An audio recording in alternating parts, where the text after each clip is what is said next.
Que s'est-il passé à Rome?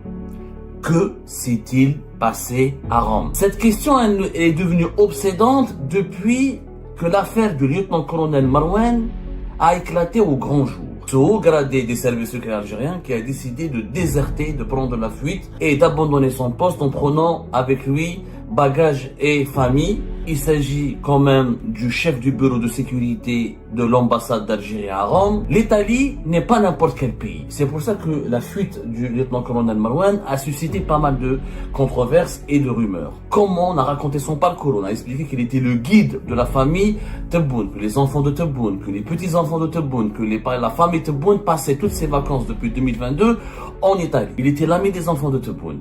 Il était l'ami du général Sadak, le patron de la DGDSE. Il était parrainé par Boualem et Amirouche Hamadash, le secrétaire particulier de Tebboune et son chef de cabine. Son bilan était jugé satisfaisant. Il était à Rome depuis octobre 2020. Il a pris la fuite.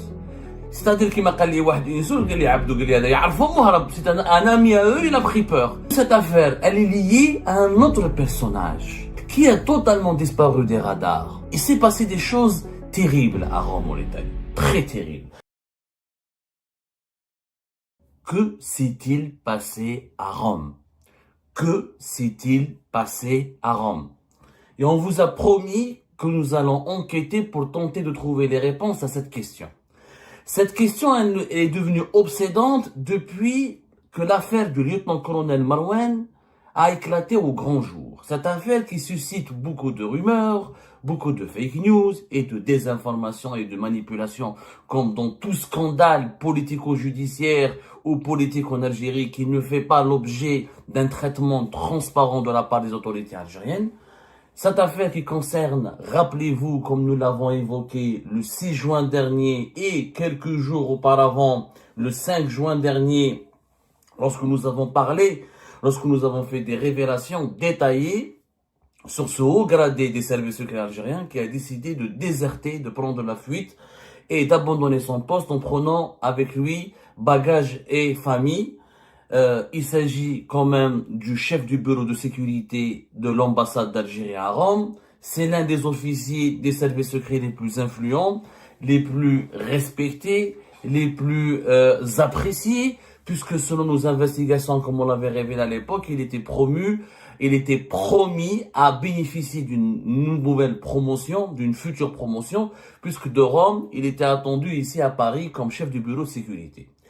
On a rappelé ce que c'était le chef de bureau de sécurité. Brièvement, le chef de bureau de sécurité, c'est un officier des services secrets algériens, de la direction de la documentation de la sécurité extérieure, les services de renseignement extérieur algérien. Et le bureau de sécurité, il a un rôle stratégique dans les ambassades d'Algérie, dans les pays avec lesquels l'Algérie a des intérêts stratégiques. Il surveille l'appareil diplomatique et le personnel diplomatique algérien déployé sur place. Il contrôle tous les dossiers de coopération bilatérale. Il surveille, s'assure de la coopération avec les services de sécurité, notamment les services secrets du pays hôte. Il fait des enquêtes et surveille la diaspora algérienne établie dans ce pays-là. Et il s'assure de la protection et des enquêtes sur les intérêts algériens dans toutes les opérations de coopération bilatérale avec ce pays-là. Le bureau de sécurité d'une ambassade, il est encore plus important que l'ambassadeur lui-même. C'est un ambassadeur bis. L'Italie n'est pas n'importe quel pays. C'est pour ça que la fuite du lieutenant-colonel Marouane a suscité pas mal de controverses et de rumeurs. À Algérie Part, nous n'aimons pas la rumeur, nous aimons l'enquête, nous aimons la vérité. À Algérie Part, nous n'appartenons à aucun clan, nous n'appartenons à aucun lobby. Notre objectif premier n'est pas d'attaquer les uns ou de salir les autres et d'informer nos compatriotes en leur fournissant une information fiable et crédible. On a parlé du lieutenant-colonel Marouane et on s'est dit comment on a raconté son parcours. On a expliqué qu'il était le guide de la famille Tebboune, que les enfants de Tebboune, que les petits-enfants de Tebboune, que la famille Tebboune passait toutes ses vacances depuis 2022 en Italie. Que c'était le seul pays européen qui était autorisé par le président Majid Tebboune ses proches et ses enfants et les membres de sa famille, ils étaient autorisés par Abdelmajid Tebboune à passer leurs vacances uniquement en Italie, parce que c'est un pays jugé sûr et fiable et avec lequel les relations politiques étaient extrêmement amicales avec l'Algérie. C'est-à-dire les autorités algériennes, l'État algérien entretenait des relations extrêmement amicales avec l'Italie. La visite d'Abdelmajid Tebboune en Italie en témoigne, les accords de coopération, la participation d'Abdelmajid Tebboune au G7 de l'Italie récemment, les bonnes relations entre Tebboune et Giorgia Meloni, la leader, l'équivalent de la première ministre en Italie. Donc tout ça, vous savez très bien qu'entre l'Italie et l'Algérie, il y a une sorte de lune de miel. Il y a une sorte de lune de miel qui dure et qui même suscite la jalousie de certains d'autres pays, comme le sait très bien, comme le savent très bien certains dirigeants algériens. Par exemple, beaucoup de dirigeants ici politiques français envient les bonnes relations entre l'Italie et l'Algérie, tellement elles sont stables, elles sont agréables, et que les autorités algériennes, notamment depuis la visite d'Abdelmajid Tebboune à Rome en mai 2022, ne refusent pratiquement rien à l'Italie, et l'Italie refuse très peu de choses aussi à l'Algérie. Il faut savoir que l'Italie, cette affaire du lieutenant-colonel Marouane nous a permis d'enquêter sur l'ambassade d'Algérie en Italie. Cette affaire, elle était complètement intrigante. On a bien expliqué son parcours. Il était l'ami des enfants de Tebboune. Il était l'ami du général Sadek, le patron de la DGDSE, le service secret algérien, le service de renseignement extérieur. Il était parrainé par Boualem et Amirouch Hamadesh, le secrétaire particulier de Tebboune, et son chef de cabinet. C'est-à-dire que le lieutenant-colonel Marouane était proche de la famille, du chef de cabinet, du secrétaire particulier. Son bilan était jugé satisfaisant. Il était à Rome depuis octobre 2020. Il a pris la fuite. C'est-à-dire qu'il m'a dit, c'est un ami à eux, il a pris peur. Alors, Ma'adraka, que pourrait-il arriver aux détracteurs du système ou aux détracteurs des gens puissants en Algérie? En réalité, l'affaire du lieutenant-colonel Marouane, ce que nous avons découvert au cours de cette semaine durant laquelle nous avons enquêté très profondément, n'est qu'un détail. Je dirais même qu'elle est en train de devenir un détail superflu. Parce que cette affaire, elle est liée à un autre personnage qui a totalement disparu des radars. Et ce personnage est au cœur de mille et un complots. C'est pour ça que nous allons intituler l'émission d'aujourd'hui « Les mille et un complots de Rome ou les secrets bien gardés de l'État algérien en Italie ». Il s'est passé des choses terribles à Rome en Italie, très terribles. Cet homme qui devrait nous intéresser beaucoup plus que tous les autres hauts responsables de l'État algérien ou du régime algérien est l'ancien ambassadeur algérien en Italie, Abdelkrim Touharia. Abdelkrim Touharia, qui se souvient de lui? En 2023 et en 2022, il était au sommet de son influence et de son prestige. Abdelkrim Touharia était ambassadeur de l'Algérie en Italie en novembre 2021. C'est un homme qui connaît très très bien l'Italie, c'est l'un des spécialistes de l'Italie au niveau de la diplomatie algérienne et de l'appareil diplomatique algérien. Pour cause, Abdelkrim Touharia était déjà était déjà le consul général à Rome de février 2015 à novembre 2019. Pardonnez-moi, le consul général à Milan, parce que l'Algérie, elle a l'ambassade à Rome et elle a un consulat à Milan et à Naples. Il était lui le consul général à Milan de 2015 à 2019. Et durant cette période, il a bien travaillé sur ses réseaux de connaissances en Italie. Il était l'un des acteurs clés dans les négociations, dans les coulisses, comme en public, pour pour gérer plusieurs dossiers de coopération bilatérale avec l'Italie. Plus tard, Abdelkrim Touharia est parti à Abu Dhabi, il est devenu ambassadeur à Abu Dhabi en 2019. Il est resté à Abu Dhabi jusqu'à 2021. Et sa période à Abu Dhabi l'a propulsé parce que c'était lui qui a négocié, si vous voulez, et on est en train d'enquêter là-dessus parce que nous avons découvert de nouveaux éléments. C'est lui qui avait négocié l'extradition de Abdelmamoun Ould Qaddour en août 2021 par les autorités émiratives vers l'Algérie. Et comme cadeau, pour avoir bien travaillé à Abu Dhabi, on lui a remercié, on l'a nommé en Italie comme ambassadeur. C'est un poste extrêmement stratégique. Pourquoi? Parce que, comme vous le savez, l'Italie et l'Algérie, c'est pas n'importe quoi. L'Italie, c'est le premier client du gaz algérien. Plus d'un tiers du gaz algérien est acheté par les Italiens. Alors, quelques chiffres pour démontrer l'importance des relations entre les deux pays. Les échanges économiques entre l'Italie et l'Algérie en 2024 ont été pratiquement de près de 14 milliards d'euros. Ce n'est quand même pas n'importe quoi. L'Italie a acheté en 2024 pour l'équivalent de 9,4 milliards d'euros de gaz. 9,4 milliards d'euros de gaz. C'est le premier client de l'Algérie. C'est le plus grand importateur et consommateur de gaz algérien. L'Italie achète aussi des produits dérivés du pétrole. En 2024, la facture était des achats italiens de produits dérivés du pétrole et du raffinage, c'était 457 millions d'euros, ce qui n'est quand même pas n'importe quoi. Et l'Algérie était aussi un bon client. L'Italie fait partie des pratiquement 5 fournisseurs de l'Algérie. Rien qu'en termes de véhicules, par exemple, l'Algérie elle a acheté à l'Italie pour 270 millions d'euros de véhicules en 2024. Il y a beaucoup d'enjeux financiers, sans parler des enjeux politiques, la coopération sécuritaire, la coopération contre la lutte contre l'immigration clandestine, les échanges diplomatiques qui jouent pour les dossiers libyens, les dossiers du Sahel, la présence économique italienne en Algérie à travers INI et Fiat. Donc, c'est un poste stratégique. L'ambassadeur d'Algérie à Rome est l'un des postes les plus stratégiques de la diplomatie algérienne. Abdelkrim Touaria était extrêmement influent et son bilan était même jugé satisfaisant, au point où il était considéré comme le diplomate préféré de Tebboune et du clan Tebboune. C'est-à-dire que l'entourage de Tebboune et Tebboune lui-même considérait cet ambassadeur comme son ambassadeur, son chouchou, comme le meilleur ambassadeur. Il a entretenu des relations extrêmement proches, non seulement avec Abdelmajid Tebboune, comme nous avons découvert au cours de notre enquête, mais aussi avec plusieurs membres de son entourage, y compris des membres de sa famille proche.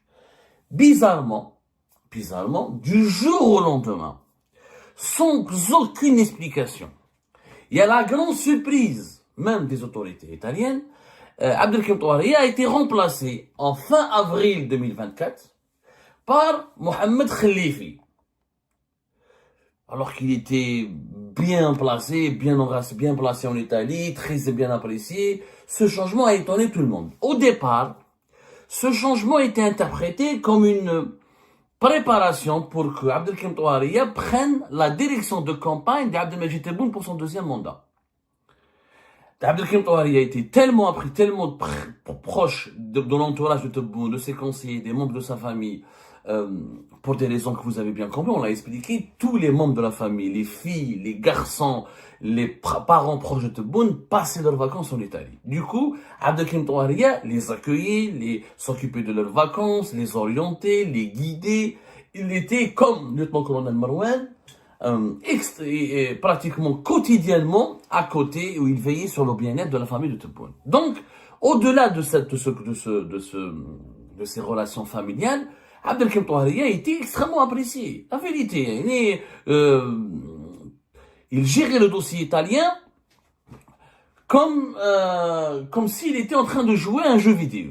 Il semblait donner une certaine maîtrise quasi parfaite du dossier. Donc, quand il a quitté son poste en fin avril 2024, on pensait qu'il allait venir à Alger, qu'il allait se préparer pour diriger la campagne de Tebboune, et plus tard, il y a eu même des informations et des sources qui évoquaient sa nomination comme prochain chef de la diplomatie algérienne, et on lui promettait un avenir brillant. Donc, Abdelkrim Touaria, père de 3 enfants, tout le monde s'attendait, vraiment, il est né en 1960, calculé, donc il a 65 ans. Bon, c'est pas un très vieux, il y a plus grave comme à l'échelle biologique, il y a plus grave au niveau de l'État algérien. Donc on pensait qu'il allait occuper un avenir, qu'il allait propulser. Comme par hasard, à grande surprise, il a été nommé à Conakry en Guinée. Alors même la Guinée en Conakry, avec tout le respect, bon, la Guinée-Conakry c'est un pays que j'aime beaucoup, j'ai visité Conakry, je connais bien Conakry, mais voilà, c'est pas une destination prestigieuse malheureusement pour un diplomate algérien qui était à Rome. S'il avait changé de Rome à Paris, ou la Rome Washington, Moscou, Londres, on pourrait se dire effectivement il est toujours influent, il est toujours important au sein de l'appareil diplomatique. Mais quand il est parti à Conakry, c'est une sorte de déchéance, c'est une sanction. Quand on veut sanctionner un diplomate algérien, un ambassadeur ou un consul, on l'envoie vers un pays jugé difficile ou inhospitalier ou défavorable aux pauvres ou pas prestigieux. Là, c'est une descente, c'est une chute, c'est une déchéance. Personne n'a compris à l'époque. que Touahria, l'ami de la famille du président, apprécié par le président, apprécié par son entourage, Arbawa fait Conakry. Il se retrouve à Conakry du jour au lendemain, alors qu'on attendait à Alger, à la direction de campagne de Tebboune, où on l'attendait à la tête de la diplomatie algérienne comme ministre, où on l'attendait comme même future personnalité politique importante. Personne ne s'est intéressé à Abdelkrim Touahria. Le journal officiel nous informe, l'une des dernières éditions du journal officiel du 28 mai 2025, voilà, c'était le 28 mai 2025. Une petite information a circulé comme ça, mais elle est passée totalement inaperçue. Un décret présidentiel signé le 21 mai 2025 par Abdelmajid Tebboune nous confirme, ou nous informe, pas nous confirme, il nous confirme la déchéance d'Abdelkrim Touahria. Il nous informe qu'Abdelkrim Touahria a été limogé de son poste. On a mis fin à ses fonctions à Conakry à partir du 31 janvier 2025. Alors qu'il a été nommé à Conakry à partir du fin avril 2024. C'est-à-dire, il est resté même pas une année dans son poste. Terrible et troublant sort pour quelqu'un qui a négocié l'extradition d'Abdelmouna Tqaddour, qui a été promu à Rome, qui est resté qui était l'ami de la famille du président, apprécié par le président et considéré même comme l'un des futurs espoirs de l'État algérien pour occuper des fonctions au plus haut sommet de la hiérarchie politique et diplomatique.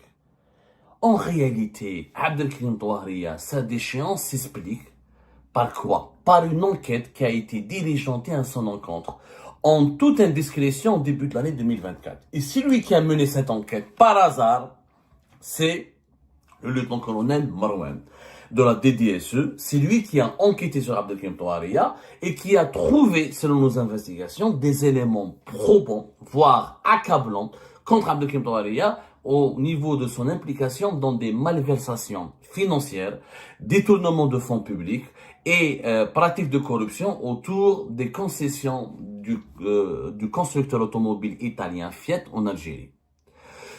Pour le moment, je préfère ne pas vous donner tous les détails, parce que nous sommes professionnels. Vous savez, nous, on ne se contente pas d'une seule source.